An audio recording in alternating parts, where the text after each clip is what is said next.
Hi, good morning. Welcome to Basement Chronicles Live. Or actually, it's called This Just Came to Me. This is day 9.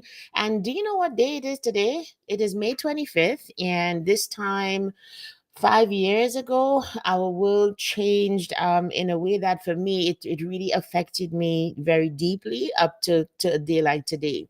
5 years ago, May 25th, 2020, was the day on which George Floyd was murdered. And if you remember, we had just been about 2 months into the lockdown for the pandemic.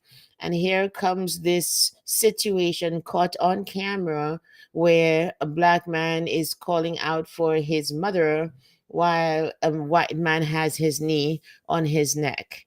And a lot of things about that situation, I think, made people really pay attention. The hopelessness of it, the helplessness of the people around to be able to help, the sheer calculated and cold nature with which this person was snuffing out the life of this man and seeing it play out before us. And to everybody was paying attention because we were all in lockdown. We had nothing else to do, basically. So everybody was paying attention. For me, it does racial tensions that were just stoked all over again, inflamed, and we know a lot of out of that, not just in America, but all over the world. A lot of EDI movements, or DEI, as they say in America, a lot of movements were birthed out of that understanding that if this could happen out there in the open, it's a symptom of perhaps what's in people's hearts, what happens behind closed doors, and so on. So it's very fascinating that fast forward 5 years and the world has almost seemed to revert. The world has almost seemed to revert to what it used to be before. Do you see that? That all of these movements that were started and making place for black and brown people and having a consciousness of having dialogue, of getting together, all of these movements are now being dialed back because the same person who was in leadership in the United States at that time has now come out a lot more forcefully. I guess now he has nothing to lose, to be like, you know what? There is no reason for people of color to have special preference, to be regarded. It's not a matter of Black Lives Mattering. It's a matter of all lives matter. And of course, all lives matter. But the one thing that we've learned and we should know about being human is that when one section of our population, of our humanity, is in trouble, we all need to pay attention. We all need all hands on deck. We all need to do something about the situation. And so today I want to pause a little bit about reflection, but also to come with hope, that when global things happen, where you are, you might feel hopeless and helpless, except if you make a decision to take a piece out of it and to do something in your little corner of the world. I have this corny thing that I say: shine bright like a diamond and brighten your corner of the world. Shine bright like a diamond and brighten just your corner. Nobody asked you to do everybody else's corner, right? Just brighten your corner of the world. And let's see what happens if you do that. So, by the way, can you do a couple of things for me? If this is, already you're hearing me talk and you're like, oh my goodness, I want to listen, would you mind liking this video, sharing it, and subscribing to Basement Chronicles? I am on a 31-day journey to increase my membership, my subscribers on YouTube. So I'm showing up every day, and I'd love if you would subscribe to the channel. So every time I go live, you will get a notification. So you need to like, you need to share, and you need to like, share, and subscribe to this channel. That's what I'd love for if you could do. And a couple other things that I have coming up I wanted to tell you about. Let me just go to those very quickly. Oh, I don't seem to have them. They seem to have disappeared. That's fine. That's okay. I'll tell you about some upcoming things that I have. I just finished Speak with Confidence. And if you are interested in, just knowing more about that program, you can go to my website, lisamdublin.com/SWC, and you can learn more about it because we had a very successful cohort. We just finished cohort 9. This is a program very much related to what we're talking about. This is a program that was birthed in 2020. And, since that time, I've been teaching professionals and entrepreneurs how to speak with confidence and authenticity. And when this George Floyd thing came about, it was in May of 2020. And what really affected me, I think, two things. Okay, are you ready for them? And I'll tell you about Speak with Confidence as well. It was very amazing to me that this whole pandemic was about not having voice. And I will always look at the world from the point of view of the communicator. And you realize that we were all masked. I did a Basement Chronicles live about it. You can go check it out. It was during COVID that I started doing those vlogs, just 3-minute videos, and I would speak about anything, be able to relate them to anything basically. And one of them, I remember speaking about how it was very ironic that COVID or the pandemic masked us. You could not speak, you couldn't breathe even. And then comes the George Floyd situation, and you clearly hear him saying that I can't breathe. You clearly hear him saying, "Oh my goodness, like give me a chance to live." It was very ironic for me as a communicator that snuffing of that man's voice resulted in the amplification of a bigger voice for Black people. And lots of things have happened since then that have not been very good. The Black Lives Matter movement has been, we realized that it was not all that it said that it would be. It was supposed to be. There were, well, go read the stories if you don't know. But the fact is, for a moment in time, all eyes, ears, and attention was focused on us Black people in terms of what are we doing? How are we loving these people? How are they showing up in the world? How can we help? I wrote some poems about it and all of those things. So I looking at it from the point of view of a communicator, I realized something ironic was happening there. You snuff out one voice and you give amplification to millions of other people. You try to snuff out one voice, and to do it so blatantly and very blatantly, Black people come up to say, "Hey, I'm here, I'm important, my life matters." What did that do for you? So when I saw that snuffing of voice, that knee on the neck, the larynx, the everything, taking away his voice, it was one of the reasons for me that it made sense, to continue with Speak with Confidence and to go forward with it boldly. I believe by the time it had happened, I think Speak with Confidence, our very first cohort was the following year in February.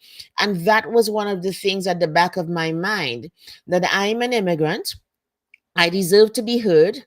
There are countless others like me who don't feel like they have a voice, but they actually do. They just need the confidence and authenticity, the right mindset, the right attitude to their audience, etc., to be able to stand up and be counted. A couple days after George Floyd was killed, another thing that struck me, and I'm saying this as a reminder to myself because I have started the process I'm going to talk to you about. A couple days after he was killed, another image or video that stuck with me was seeing his son, his Black son. He was conducting an interview with the media. There were lots of mics before him.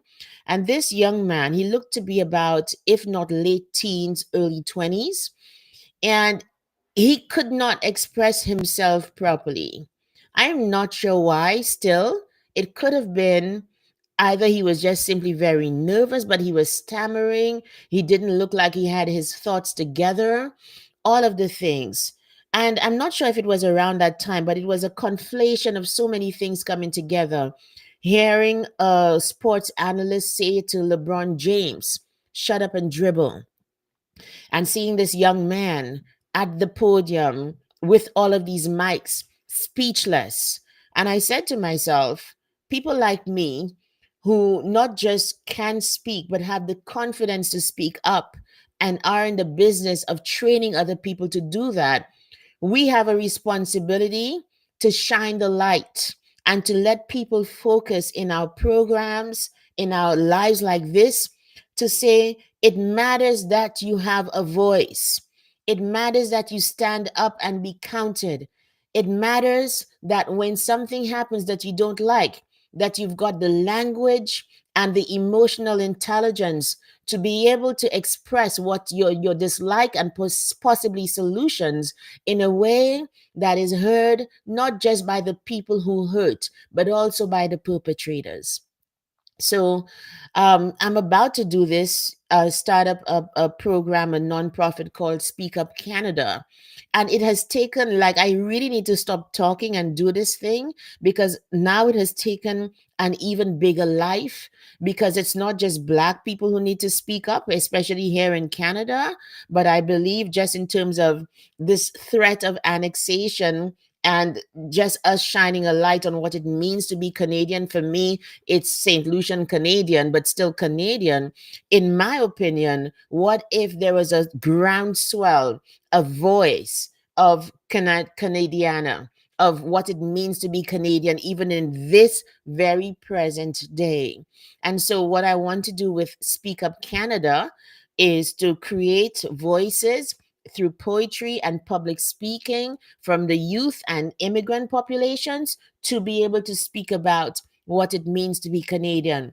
Y'all, I know perhaps not many people focus on this, but having voice has saved me and kept me believing in myself and humanity.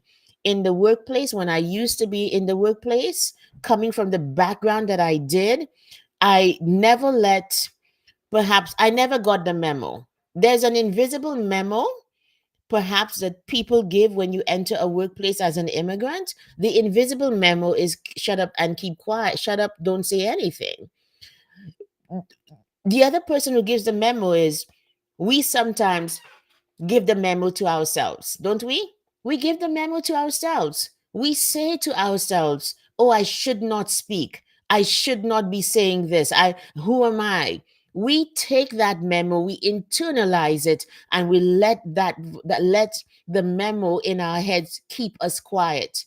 You have to speak up. You just simply have to do it in a way that is acceptable and that will get you the results. You have to do it from the right frame of mind. Right now I'm reading a book. A friend recommended it to me this week, and I just jumped on it. She said it sounded like a book that you would write.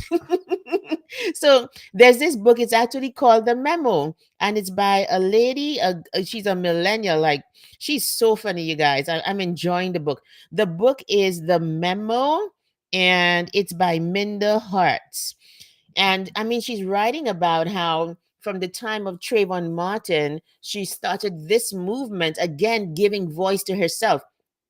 She started this movement of, giving voice to women of color in the workplace and telling them how to get ahead and how to navigate the microaggressions, racism, structural things put in place to keep them down, etc., so that they can rise to the top and get the proverbial corner office. That's a whole jam.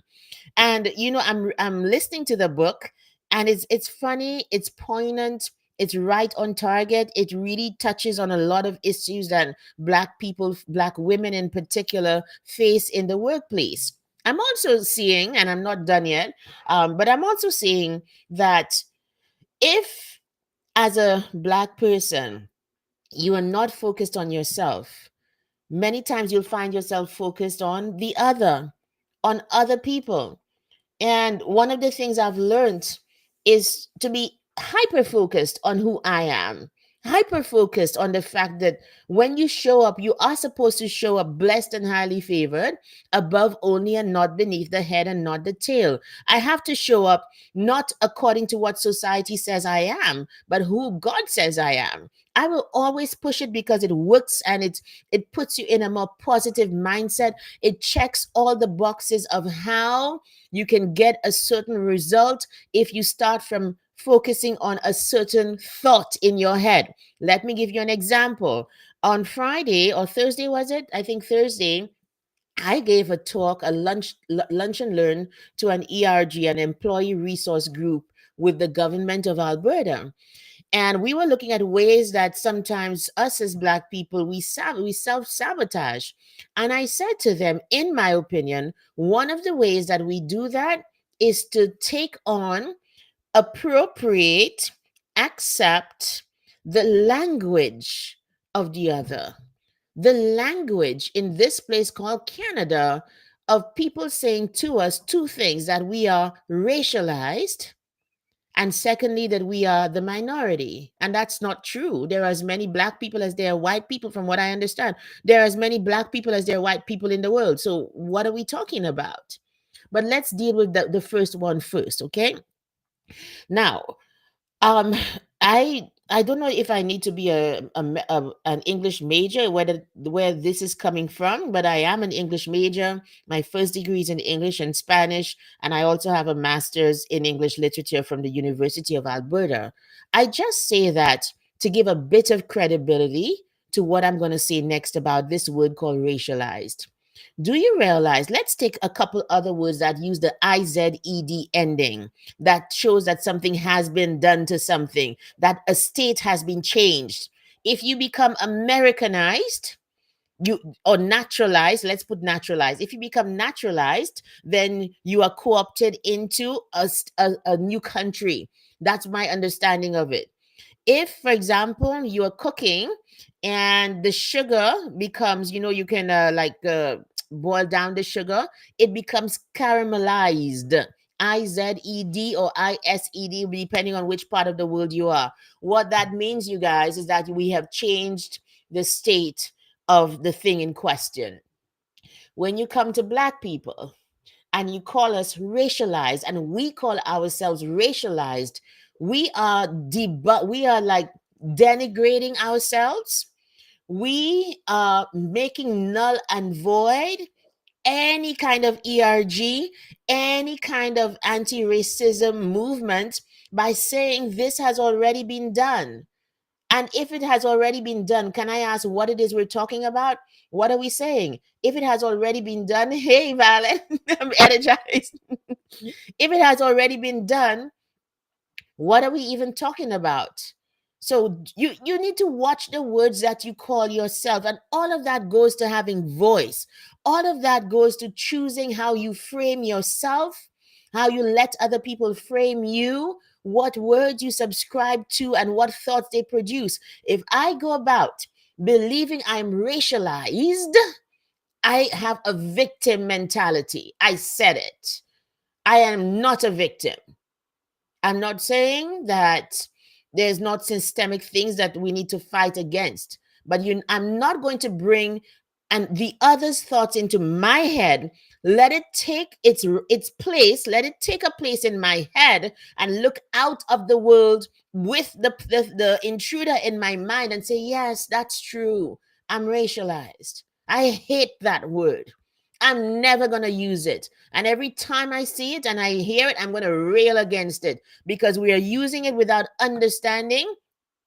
And it's helping us as Black people, instead of showing up and walking loved, it helps us to show up feeling like there's a threat, feeling like everybody is against us. And when you think that, that's exactly what you're going to get. I I don't have all the answers, but one of the I have this model that I use in coaching. So if you've coached with me, you probably know of it. One of the coaching tools is the CT4 method, and this is what it says. The CT4 says that your circumstance, so it stands for circumstance, thought, feeling, action, result. It's akin to event plus event plus reaction equals result. There is that equation as well. So the event plus your reaction will give you a certain result. Okay, something like that. So it's like the same understanding that you might not be able to control a circumstance. So the circumstance is racism, it's everywhere. But your thoughts about it, your thoughts about yourself are going to determine how you feel. How you feel is going to determine the actions that you take. And the actions that you take are what determine the results that you get, even though the circumstance has not changed. Let me give you a good example. I heard Eric Thomas say that, and I saw the model in action there so clearly. So he has this video, I think it's UOU, and he says, so what if there's racism in the US? I'm still gonna be a millionaire. Now, how do you get to that thought? It's all about you. It's all about you. How you decide to respond to it and think about it, either accepting it and being depressed and saying there's nothing I can do and being bitter, or be like, so what if there is? I'm going to fight against it and I'm still going to do what I have to do. I'm still going to succeed in life. How is it that thinking that thought produces a feeling, an emotion in your body? A feeling is a thing that you feel. So it's different from the thought. And we never recognize that how we feel is often dictated by a thought that we are thinking. So, how is it when I think, you know what? I am blessed and highly favored. I don't care what you say. You didn't make me. You can't break me. And you will not tell me who I am. I'm going to go to, that's why I stay close to God, because He made me. And the way that you counter all of the negativity of the world is to stick close to who God said you are. I don't care. If He said it, it's true because He made me. And He's all powerful on top of that. Right? How is it when you focus on those things? It produces a feeling, a can do attitude. It produces energy, as Violet is saying there. It produces energy. It produces resourcefulness. Because if I'm going around as a victim, here's what: I am not feeling resourceful. I am not looking for answers. I am not looking for ways to get out of whatever I'm in, because I will be feeling hopeless. A hopelessness that comes from feeling and thinking the thought that it's all scorched earth. Everybody hates Black people. We are doomed. We can't do anything to save ourselves. That thought makes you feel hopeless. When you feel hopeless, you feel deflated. When you feel deflated, what actions do you take? You take no action. Or you distrust everybody. Or you get defensive and you feel lack of confidence because you don't want to show up. You hate me anyway. Why am I going to open my mouth? What's the result that you get? More of the same. And so we have to get to the point where no matter the circumstance, we find the thoughts that will control our feelings, that will give us certain actions and produce certain results. It works every single time. Even in business, instead of you saying, okay, you know what? Nothing is working. Oh my goodness, no clients, whatever. What is going on? Could it just be you could think a different thought? It's the same circumstance. Today I have no clients, if that's you. Today I have no clients. I don't know what's happening.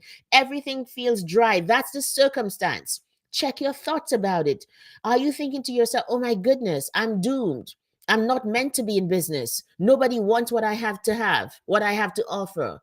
Or you could choose a thought that would produce a different result. Let me give an example. What would that thought be?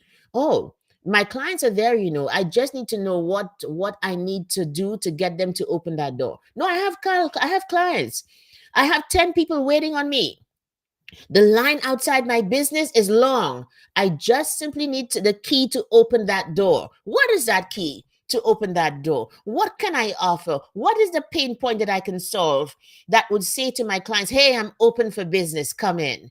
That thought gets you into the feeling of, oh my goodness, questing. I want to find what it is I have to do. I feel like there's hope now because I thought a different thought. See how that works, you guys? So when we come to this whole situation, and then obviously if you think that way, you're more likely to take actions that will lead to results for your clients, and then the result will be that you get the clients. You see how it works? It works in your personal life as well. And so when we come to what happened with George Floyd 5 years ago, are you thinking that the world is doomed? Or the thought that kept me grounded, number one, was I can't solve everything, but I can brighten my corner of the world. And very directly related to that was getting more into speaking for so many reasons. If you've passed through Speak with Confidence, my program for professionals and entrepreneurs, you will learn that it's important that you speak up.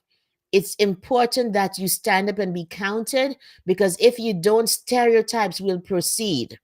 And if you don't, somebody else is going to speak up for you. You know the African proverb that says, until the lion began to tell its own story, then somebody else said it, something like that, right? The hunter told the story. Until the lion began to tell its story, the hunter, controlled the narrative. I look at speaking as a mission to serve, yes, as a mission to stand up and be counted for myself, my family, my God, my people, women, whatever. But you have a responsibility. That's the one thing that I took away from just seeing that knee on that neck, and to say to myself, get up where you can help, where speaking is concerned, go serve the people. Yes, get paid, but ultimately let it be about showing people that someone like you can stand up and be counted, and showing other people how to stand up and be counted, and to say things that are relevant, that will make a difference in other people's lives. So what did you take away from the George Floyd situation? I think sometimes when global things happen, so this happened in the United States, and you might have been in the Caribbean, in Canada, China, Taiwan, you might have been Timbuktu, and I feel like we need to understand, no matter where something happens, it's okay. Validate yourself by taking a lesson from it that you can then apply. That is what keeps all of us connected in life. That's what I believe. So as we reflect today about 5 years ago, I think what I'm taking away is, Lisa, this is 5 years later. It's time to set up this Speak Up Canada. And I want to do like Speak Up St. Lucia. I want to do it like all over, but let's start somewhere. Give voice to this. I've spoken about it, and I almost set it up like a month or two ago, but the person who was supposed to do the setting up was so busy. So now we're back in contact. Tax season is over, so now he has some time, so he's going to do it for me. But I want to, like, that is for me the direct result of seeing the knee on that neck, and seeing that young man unable to speak at the mic was saying, hey, how is this happening when I am here? How can I now take the people who are in my orbit and help them to become great speakers, confident speakers, people with a fire in them who have something to say? By the way, you guys, I have something to show you. Are you interested? If you are listening to me here today, oh, geez, I don't have it, Lord. Where is my, oh, I wish I had it, but I don't. Okay, but I have a couple programs that I wanted to tell you about.